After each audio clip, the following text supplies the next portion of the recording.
Hello, welcome back to our video series Building Multi-Language Reports for Power BI in 2023. This is part 6, where we're going to talk about implementing data translations using field parameters. As you start your journey to implement data translations, ask yourself this question: should I even bother implementing data translations in the first place? And we're going to go through, the considerations for you to say yes or no. But if you find the answer is no, well, pat yourself on the back. You're all done because you've already implemented the metadata translations and the report label translation. So you can go ahead and leave now. See Barbara on the way out and she can help validate parking. But if the answer is yes, you have to stay and listen. So what we're going to do to actually implement data translations is that we're going to extend the data source with some extra columns that have translations for various languages. We're then going to work with something called a field parameter, to be able to create and configure those. We're then going to figure out, when we use multiple field parameters, how do we synchronize them together so they all pick the same language, and then we're going to learn how to set the filter to select the correct language at report load time. So those are the things that we're going to look at. But first, do you really need to implement data translations in the first place? Okay, let's start with scenario 1. Let's say that you've created a data set in a report and you're going to use it in various customer sites, but with each customer, they only speak one language. So for instance, in deployment 1, everything in the database is maintained in English and we have users that speak English. And in other deployments, we have users that speak other languages, but across the whole deployment, there's only one. So in this particular situation, metadata translations and report label translations are enough. It does not require data translations. But now let's look at scenario number 2. So now we have users, who speak different languages who are all associated with a single, data source instance or a single database. So that's a case where, as your metadata translations and report label translations are changing, as we go from users that speak English over to users that speak Spanish and German, we need the data translations, to change as well. So this is, what I'd say is the canonical scenario, that requires data translations. Now, there's a couple more questions. We're not quite done. Should we implement data translations? And, if the answer is yes, well, on what columns, should we implement data translations? So how hard will it be to translate various text values to secondary languages? So short strings, product names, categories, that's easy. You also find that some terms, some types of column entities that you get, are much better for generating machine translations that are accurate, and some are not so good. Now, what you might find very hard is, translating longer strings. Well, product names, but do we really want to, also translate product descriptions? If they're 3 sentences, you imagine that machine translations, are just too much of a wild card. And then the humans are going to be, taking a long time, as they go through and they have to, localize something that long. Another thing to consider is how many distinct column values will require translation. So if you have a products table, in our lab we have 9 or 10 products, not that hard to translate those, but what happens when you get to 100, 1,000? What's going to happen, if you want to translate, some unique text value in a table, with 10,000 rows? Can your translation team, handle that volume, if they have to go through and, inspect and edit each one? And finally, do you have a post-deployment translation process in place? So typically with metadata translations and report label translations, when you're all done with the report and data set and you push it up, your work is done until you want to change something about the data set of the report. But with data translations, all of a sudden new rows of data are coming in, you do a refresh, so someone adds a new product, what do you have in place to automatically translate that product name, into other languages? And that's something that, we have to, consider. Let the record show I tried my best to scare you away, but you're still here. Okay, so let's talk about how we're going to implement data translations. Now, data translations is something that has been a thing in the software industry for 20 or 30 years, so there's all kinds of common industry patterns, how to model your tables to implement data translations. And, basically, the two main themes are either add an extra column to a table for each language, or add an extra row for each language. Now, from efficiency standpoint, adding an extra column is better, but, Power BI, in its history, it's been challenging to implement data translations by adding columns. And, that's mainly because Power BI does not support dynamic evaluation for calculated columns. So if you're trying to, use a calculated column to choose between English and Spanish, the problem is that decision is made at dataset load time, and then 3 different users load reports that look at the same dataset. That's already set in stone. So we need some kind of way, it doesn't have to be at runtime, it just has to be at report load time, that we're able to do the filtering. Now, what I did when I did the first, version of this guidance is that I used something called row replication. And back in July of 2021, I said row replication is the best way to implement data translations. Now I'm going to say row replication was the best way. We're going to come up with a better solution. But the idea of row replication is that you add, extra rows, for something like product. So if I have product and I have 5 languages, I need 5 rows per product. The big advantage of row replication is that you have rows, so we can filter them based on the language tag. Now, one of the issues is after I published this, I started thinking, this is not all that scalable, this isn't great. I heard feedback from some other people, and then it got really painful when my mom got involved. A little background on my mom. She's very woke. She's very intolerant, of people who are wasteful, especially with resources in the digital domain. To her, it all comes down to storage and compute. So on Saturday morning, when other moms were asking, have you cleaned your room? My mom was asking, have you defragged your hard drive? Have you closed all your inactive, browser tabs? Did you spin down all your VMs for the weekend? So she's always, been fairly critical and, very focused on efficiency. So I made the mistake of telling her to review this because of the cool PowerShell code I wrote. And she sent something back saying, this is horrible. Don't use row replication. It's obsolete. It's incredibly, inefficient. And she kind of made a stink about going public. And then I kind of had the fear that I'd be the first person canceled by their mom in the Power BI community. So I basically said, okay, Mom, what should we do? And, she said, you need to go to a column-based approach. How can we do that? And she said, there's this new thing called a field parameter. And I said, field parameters, why should I use a field parameter? And she looked at me and she said, field parameters rule. So let's start moving towards a column-based approach for implementing data translations. So what we're going to do is we're going to start by going to our data source and extending tables with an extra column for each language.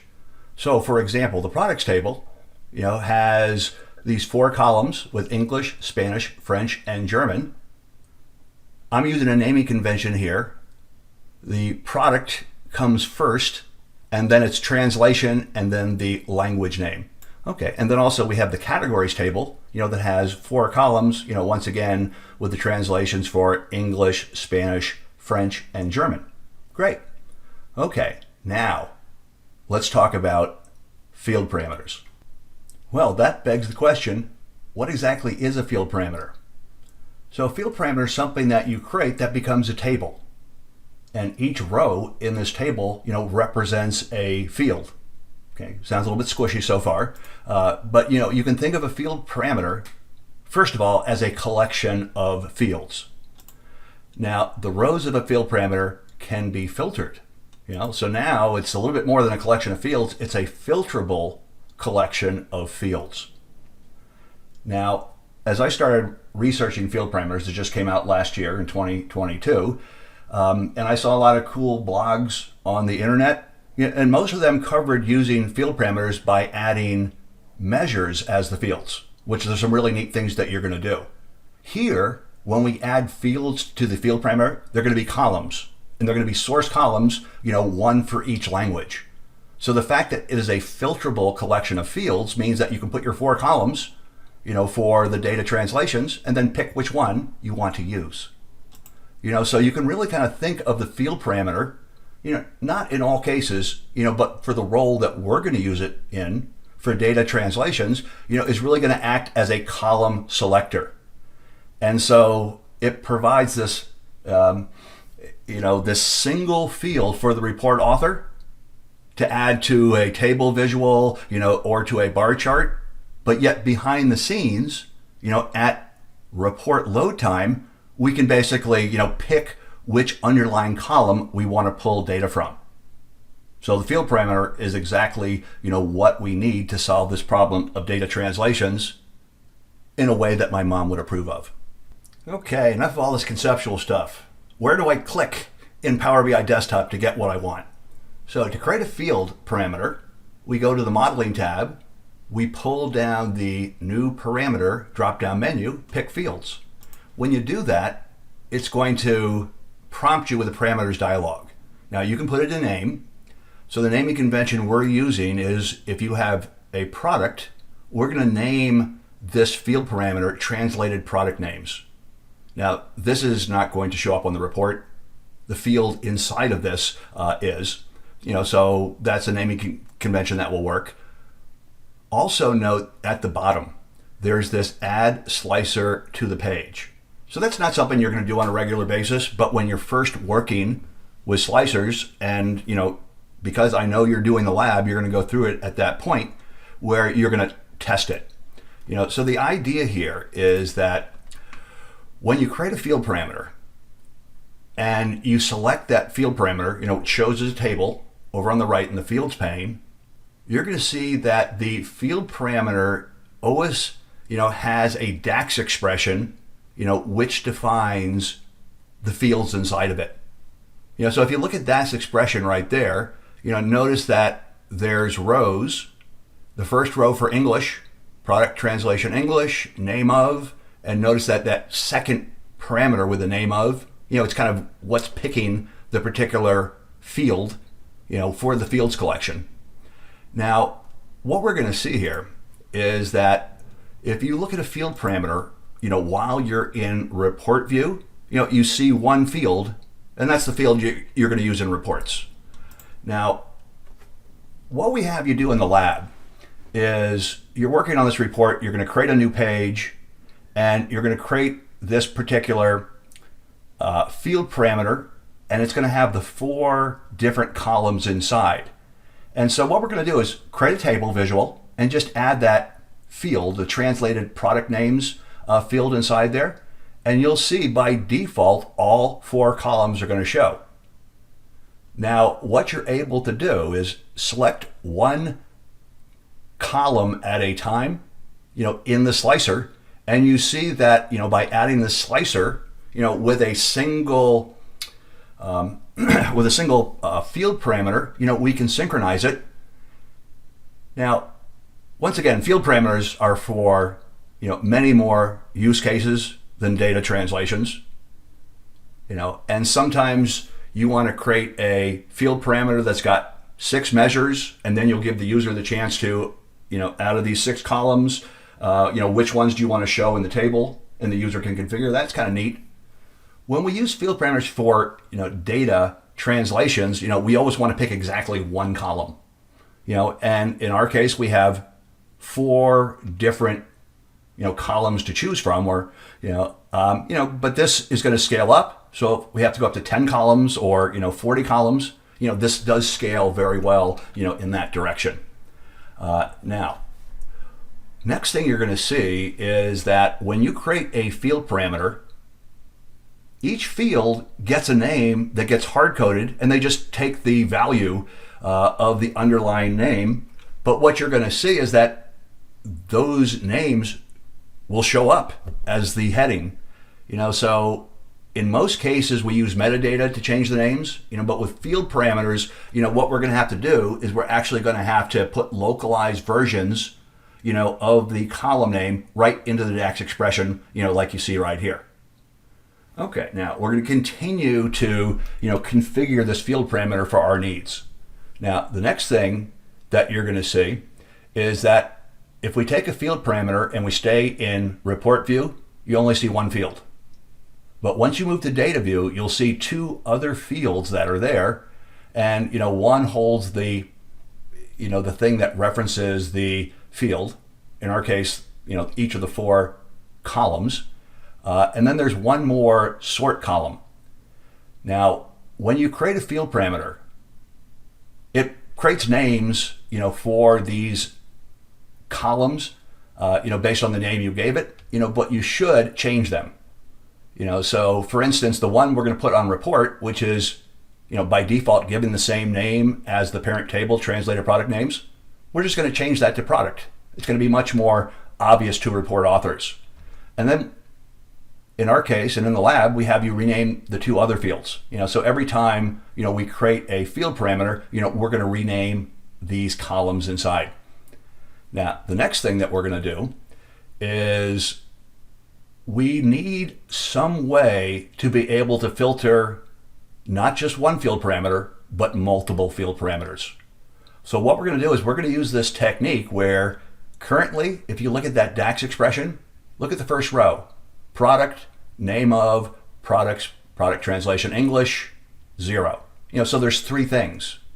We're going to extend each of those rows, by adding a fourth, parameter value, and we're going to add the language identifier.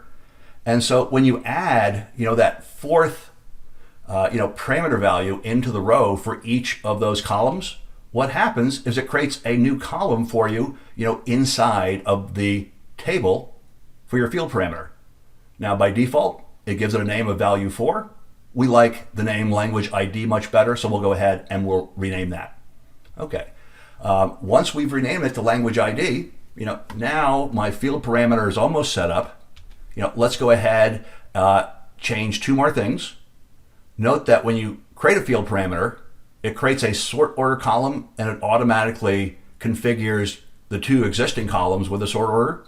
But we've added language ID, so we want to configure the sort order for that. Also, we're going to go, into model view here, and we're going to hide the language ID. Users, who are creating reports will never need to see that. Okay, now the next thing that we're going to do is we're going to add a new table to our data model. And this table is going to be named languages. Now, when you create a field parameter, you're given the choice, for Power BI Desktop to add a slicer to the page. So I have you use that in the lab just so you can kind of get your sea legs working with them. But ultimately that slicer can only, filter one field parameter at a time. So what we're going to do is we're going to add this new table called languages. And for various reasons that you'll see in the next lecture, we're going to add it, in Power Query with custom M code. And so the languages table becomes part of the data model. And the idea is, once again, I can simply go into that M code that you see in that window, and I can add or remove rows. And we're really looking for things to kind of lower the overhead, as you add new languages, to your project over time. And certainly this is something that's going to help. Now, once we've done that, now what we're going to do is we're going to create a one-to-one relationship, between the language ID column in the languages table and the language ID column, in our field parameter table, translated product names. And now what we're able to do, is we're able to now filter on the language table. And when we filter on the language table, that just within Power BI Desktop is enough, to switch over, the language and, see how data translations look with language 1, 2, 3, 4, etc. One thing I want to call out, if you look at the very bottom of this slide, there is the require single selection. So given how we've decided to use field parameters, it always makes sense, to have exactly one row in the language table selected, at all times. Now, the next thing that we're going to do is we're going to add and configure a field parameter for category names. We've done it already for product names. So in the lab, we have you go through, and you're going to go through the exact same set of steps. Create the field parameter, fix the names, add the fourth column for language ID. And now what you're able to do is kind of put those, into the data model. And now the languages table allows me to filter on product names and category names and however many extra field parameters, that I add. Once again, here I've done 2 columns, but you might be working on a project, where you have 5 or 10 or 20 columns, that you have to implement data translations on. So this is definitely a technique, that you can scale up, with the number of field parameters, and entities that need data translation. Now, when it comes to testing, hey, that's pretty easy. So now we can just test our data translations, by moving from language 1 to language 2. One of the things I'll call out, is over here on the side, as we're using our reports, we're definitely digging into those field parameters, with the translated category names and translated product names. And that's what we want to use, to surface these names, that will implement data translations. Okay, and just remember that everything you do for field parameters, are done at the dataset level. So in the lab, you go and you complete the changes, to the dataset, and now it's back to the report layout. And so we make sure that we're using, the columns, from the field parameters, and we use that anywhere in the report where we need data translations. Now, the next thing we have to think about is, while you're in Power BI Desktop, you can test by changing different languages, but how do we set things up so the report, loads how it should, given whatever language, the user speaks? So how can we filter the languages table? So one straight ahead way, in the way that we've used in the hands-on lab, is to, create report bookmarks to filter the language table, and we can apply those at report load time, by adding a parameter to the report URL. A second way that you could do it, is you could use RLS, and you can have an RLS rule, that says, if the user speaks a language and we find it in the languages table, filter on that language. But then you also have to say, if the user, speaks a language that isn't in the filters table, default to English. And then there's other issues with RLS. What happens when the rule's not applied? Does the user see all languages? So there can be some tricky aspects, but it certainly can be done, especially for a population of read-only users. And then the other thing is, if you're using Power BI embedding, you have direct control to, add and remove filters on a report at load time. So that's a way that we do it with a config object. So for the hands-on lab, we're going to use report bookmarks. And the idea is that you filter the languages table to English, take a bookmark. Filter it to French, take another bookmark. Now, we've created a set of bookmarks, and we're just using the convention set language English, set language Spanish. And one more thing is, when you create the bookmarks, make sure that a bookmark has 3 behaviors: data, display, and current page. We just want data behavior enabled, and we want to disable display and current page, because those should have no bearing. Now, when we want to use bookmarks, there is an ID for a bookmark that's got a really weird name, bookmark GUID, and you have to discover what the values are for the bookmark GUID. So what we're going to do in the lab is we're going to have you, take your report with the finished data translations, and we're going to have you publish it to the Power BI service, show the bookmarks bar, and then, as you select a bookmark, you can go up into the browser and find out, what that value is. And the idea is that if we find the bookmark GUID value, for each of the 4 languages, now what we're able to do, is go and update those browser bookmarks that we have for testing, with both, that already has the language parameter. And now we're going to add the bookmark grid parameter as well. A couple of pointers here. As you're working in Power BI Desktop, you want to set a default, on the languages table, a default filter. What happens when someone opens the report and they didn't use a bookmark, to set the language? We want to have at least one language, so we have English as the default. Also note that you might consider hiding this. You don't want users switching the language filter, because they'll only change half the translations. It only affects data translations, not the report translations or the metadata translations. So it's best just to hide that from the user so the user doesn't filter. Okay, now we'll go ahead and publish, to the Power BI service. And as we do this, now we're going to go up there and test our work. And, one of the jobs that, you're going to have to do, let's go back over here, into the browser, we'll refresh and note that we're not showing languages in the filter tab. Also, if I pull down the bookmarks tab and then I say show bookmarks, and then I kind of, have to go through this round of discovering what the bookmarks are, what we just talked about.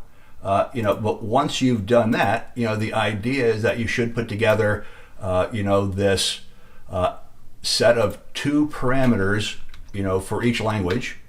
So we're going to load, language, for Spanish, yes, and then right after that, we have the bookmark grid.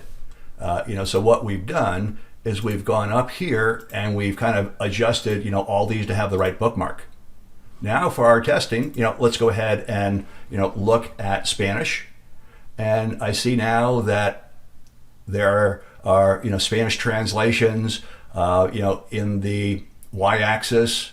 There's translations, for category, both the name category, and the, records in the table that have the value of category. Over here we have something, we can drill down on just to make sure everything looks good. We have the slicer down here looking at category values, so everything's good there. Maybe we'll do the same thing. We'll go and we'll look at French, just to make sure that, the French names look good inside here in the table. We'll move back over here. And maybe we'll expand this again. That looks great. And then finally, we'll test German. And when we test German, well, there are the German names, in at the bottom of the column chart, inside the table. I look at page 2, and I'm seeing what looks good to me here as well. And then we're thinking, are we all done? And unfortunately, no. Let's go to page 3. You're not done, because what we still see is, even though we're in German, we haven't done the work to translate the name of months, the name of days. So coming up next, Part 7, implementing data translations for a calendar table. Stay tuned.